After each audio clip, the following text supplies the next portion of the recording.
The body of water that sources the Shoaiba desalination plant in Al Khafji is the Persian Gulf. The initial output of Phase 1 was 24.6 million meters cubed of water a year. Phase 2 has increased this to 150 million meters cubed per year at an estimated total project cost of $1.06 billion. The desalination plant of Shoaiba Phase 1 and 2 has a capacity of 76,800 tons a day. There's a large problem in Saudi Arabia today regarding backdrop of chronic water shortage and rising population. According to predictions from the Saudi Arabian Central Department of Statistics, the nation's total population will exceed 29 million by 2010 and rise to 36.4 million 10 years later. Taking a baseline consumption of 300 liters per person per day, the resulting demand for water will increase to over 3,000 million meters squared or meters cubed per year by 2010 and nearly 4,000 million meters cubed per year by 2020. Currently, Saudi Arabia uses 1.5 million barrels of oil per day in order to provide power to the country's 30 government-operated water desalination plants. As oil prices have risen, the cost of desalinated water has increased as well, making this water production method even more economically unsound. The most recent initiative in Saudi Arabia was to enlarge its water desalination capacity using high-tech green technology.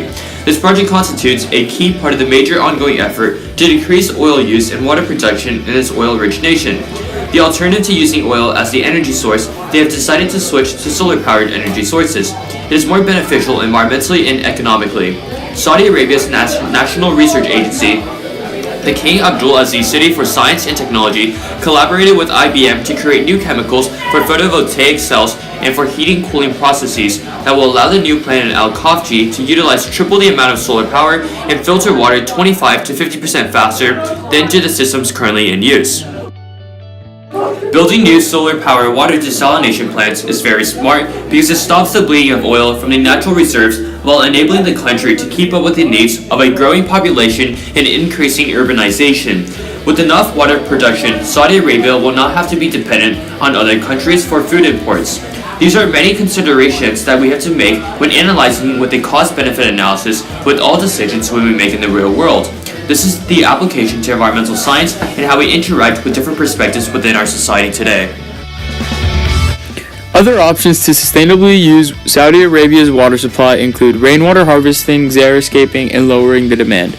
At the residential scale, rainwater harvesting can be very helpful to provide sustainable water supply by capturing rainwater in a barrel and using it instead of an industrial water source. Xeriscaping refers to landscaping using plants that are well adapted to arid conditions. In Saudi Arabia, a country with a very low amount of rainfall, xeriscaping provides sustainability because it reduces the amount of agricultural irrigation needed. Lowering the demand is very difficult, but it is necessary in the long term. Strategies to reduce the demand include conservation and efficiency measures. These cause less ecological damage than desalination.